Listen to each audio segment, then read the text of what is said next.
बनारस की आवाज news channel like subscribe share जरूर करें। आदरणीय राष्ट्रीय अध्यक्ष जी से छोटे भाई डॉक्टर मोहम्मद नसीम अख्तर को 27 में वाराणसी उत्तरी से पार्टी का प्रत्याशी बनाए जाने के लिए बात करते और कुछ जरूरी कागजात देते हुए। जय समाजवाद, जय अखिलेश, जय पीडीए समाज। शमीम अंसारी, प्रदेश सचिव, समाजवादी पार्टी उत्तर प्रदेश, बड़ी बाजार, वाराणसी। जय हिंद साथियों, आप देखना शुरू कर चुके हैं बनारस की आवाज़ न्यूज चैनल।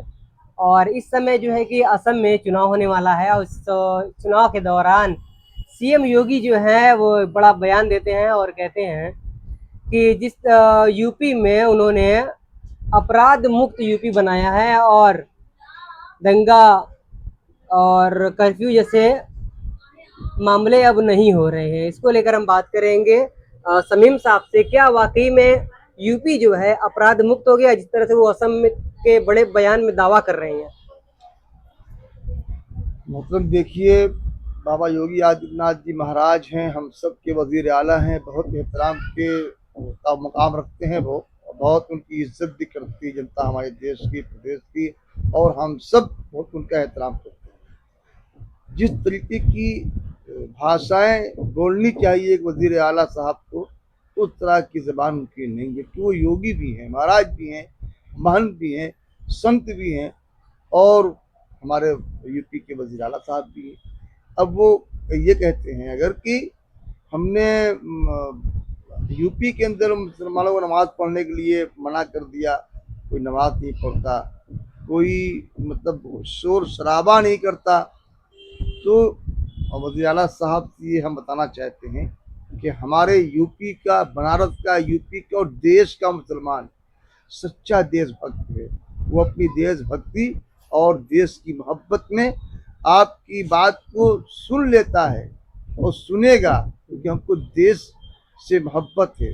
देश में अमन हम कायम रखने के लिए आपकी हर वो बात मान लेते हैं जो हमें नहीं माननी चाहिए, फिर भी मान लेते हैं, क्योंकि हमारा मानना ये है कि हम अगर हम देश सच्चे भक्त हैं, देश सच्चे सदाई हैं, तो देश हित पे काम करेंगे, अपने वजीर आला की बात मानेंगे, अपने प्रशासन की बात मानेंगे और उस पर अमल करेंगे। क्योंकि मेरी ज़रा सी मतलब हरकत की बिना पे आपको मौका मिल जाएगा बात करने का। और जो हमारा मुसलमान तबका किसी मंदिर के पास जाके डांस नहीं करता, किसी मंदिर की छत पे जाके झंडा नहीं लगाता, क्योंकि वो अमन चाहता है, वो अमन की जिंदगी चाहता है। हमको अपने देश से मोहब्बत, इसलिए हम अमन चाहते हैं। जिस तरह से कुछ लोगों को जोड़ रखा है भारतीय जनता पार्टी के लोगों ने, और जो नफरतबाज टाइप के संगठन है कि वो देश के माहौल को खराब करने की कोशिश करते रहते हैं, लेकिन हम लोग उसको भी होने नहीं देंगे। हम लोग किसी भी हाल में देश में अमन चैन बनाए रखेंगे, अपने देश की तरक्की के लिए मेहनत करेंगे, अपने देश की तरक्की के लिए दुआ करेंगे अल्लाह पाक से, इससे ज़्यादा कुछ नहीं सकते। इस तरह से उन्होंने दावा किया है अपराध मुक्त यूपी, यहाँ दंगा नहीं होता, कर्फ्यू नहीं होता। क्या वाकई में ये अपराध मुक्त है? हिंदुस्तान के जितने स्टेट हैं उन सारे स्टेट से ज़्यादा हमारे यूपी में अपराध है। अपराध यहाँ बाढ़ है, भ्रष्टाचार की यहाँ बाढ़ है, अब बहुत ज़्यादा अपराध है। हर महकमे में जाकर देख लीजिए, हर जगह लूट, हर जगह रिश्वतखोरी, बगैर पैसे काम नहीं होना, और लॉ एंड ऑर्डर का कोई मतलब ही नहीं है यूपी के अंदर। कोई ये कह देने से थोड़ी कि हाँ हमारा लॉ एंड ऑर्डर बहुत बहुत मजबूत है, बिल्कुल लॉ एंड ऑर्डर नहीं है। बेरोजगारी के नाम पर युवा घूम रहा है सड़कों पर बेरोजगार। आपने वादा किया था कि 2 करोड़ व्यक्ति को रोजगार देंगे, कहाँ गया आपको रोजगार? योगी जी बाबा महाराज कहीं बोल दिए थे कि मेट्रो हमने दिया है यूपी के अंदर, कहाँ मेट्रो दिए हैं? मेट्रो हम समाजवादियों की देन है, मेट्रो हमारी अखिलेश जी की देन है। और विकास जो भी हुआ है यूपी के अंदर, वो सारा का सारा विकास समाजवादी पार्टी की सरकार में हुआ है, और उनकी अखिलेश यादव जी की सरकार में हुआ है। एक तरफ यूपी असम चुनाव चल रहे हैं और यूपी के अच्छे अच्छे दावे कर रहे हैं, वही दूसरी तरफ यूपी की चुनावी तैयारियां भी चल रही है। क्या कहना चाहेंगे? और हाल ही में आपका एक सोशल मीडिया पे एक पोस्ट देखा गया, उसमें आपने एक दावा किया है कि आप उत्तरी से डॉक्टर नसीम अख्तर साहब के टिकट की मांग कर रहे हैं। जी, पीछे हम जब टिकट मांग रहे थे एमएलसी के लिए अपने डॉक्टर नसीम अख्तर के लिए, तो 19 सितंबर का शायद वाकया मीटिंग बुलाई गई थी, आदरणीय राष्ट्रपति जी ने मीटिंग बुलाया था। उसमें उन्होंने कहा कि तो 26 वाला तुम एमएलसी का छोड़ दो, 27 के लिए तुम टिकट मांग लेना। ठीक है, उन्होंने एक बात कहा था, हमने टिकट मांग लिया। अब टिकट मांगना मेरा हक है, हमने मांगा। आदरणीय राष्ट्रपति जी का अधिकार है टिकट देना।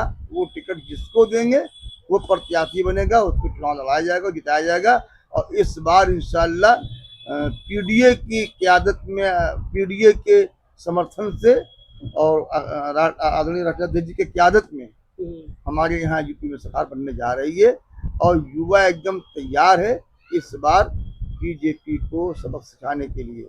इस बार माया भी आ रही हैं, नहीं, माया जी आए, उनका वेलकम है, कोई दिक्कत नहीं है। दलितों को साझा करने के लिए। नहीं, ठीक है, अच्छी बात है, बहुत अच्छी बात है। अगर हमारे साथ जुड़ती है तो उनका वेलकम है। हम इससे पहले चुनाव में किशन दीक्षित ने जो जितने वोटों से हारा था दक्षिणी में, क्या आप मुसलमान फिर भर भर के वोट देगा? क्या लगता है विश्वास भाई देखिए, मुसलमान का मामला नहीं है, मुसलमान ही की बात नहीं है। पीडीए समाज से जुड़ा हर तबका, पिछड़ा समाज हमारा, हर समाज के लोग इस बार समाजवादी पार्टी को चुकता वोट करने जा रहा है। उब चुके हैं लोग ये झूठ फसाद से, सरकार की झूठी नीतियों से कि हम रोजगार देंगे 2 करोड़ लोगों को, तो हम विकास किए हैं, तो हम ये किए हैं, बड़ा ढिमका दुनिया भर की बात। जबकि महंगाई चरम सीमा पे है, गैस का दाम बढ़ता जा रहा है। आज गैस का कालाबाजारी बिक रहा है। गैस की किल्लत की वजह से कितनी दुकानें, होटल बंद हो गए। मेरी खुद की दुकान थी, मोदी जी के निर्देश से क्रम में हम पकौड़ा आलू चाप की दुकान कर रहे थे। अब वो है ही नहीं हमारे पास, सिलेंडर नहीं मिल रहा है, दुकान बंद चल रही है हमारी।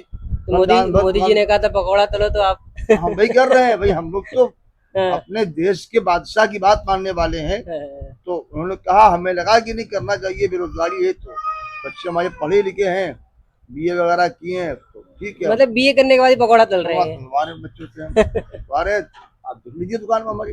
तब कैसे आत्मनिर्भर भारत बनेगा जब गैस ही नहीं रहेगी? तो कोई दिक्कत नहीं है, गैस नहीं है, आदमी लकड़ी दुकान चलाएगा। हम लोग देश हित में जो कर सकते हैं अच्छा वो करेंगे इंशाल्लाह, जो कर सकते हैं। मतलब यूपी में आप आ रहे हैं इस वक्त? यूपी में तो हम आ ही रहे हो, आने वाले जमाने में देश में भी आएंगे इंशाल्लाह। यूपी में तो आ ही रही, यूपी में सरकार हमारी आ रही है। ठीक, बहुत अच्छा लगा बात करके। यूपी में अखिलेश यादव की सरकार, समाजवादी पीडीए की सरकार आ रही है, और जिस तरह के दावे हैं और इन दावों को लेकर हम लगातार चर्चा करते रहेंगे। तो हमारे साथ बने रहें और हमें दीजिए इजाज़त। बनारस की आवाज़ न्यूज़ चैनल पर नए हैं अगर, तो चैनल को लाइक करें और सब्सक्राइब करें और कमेंट ज़रूर करें और पोस्ट को ज़्यादा से ज़्यादा शेयर करें। आप लोग का बहुत प्यार और सपोर्ट मिल रहा है। उम्मीद है कि इसी तरह आपका प्यार और सपोर्ट मिलता रहे और बेबाक तरीके से प्रदेश है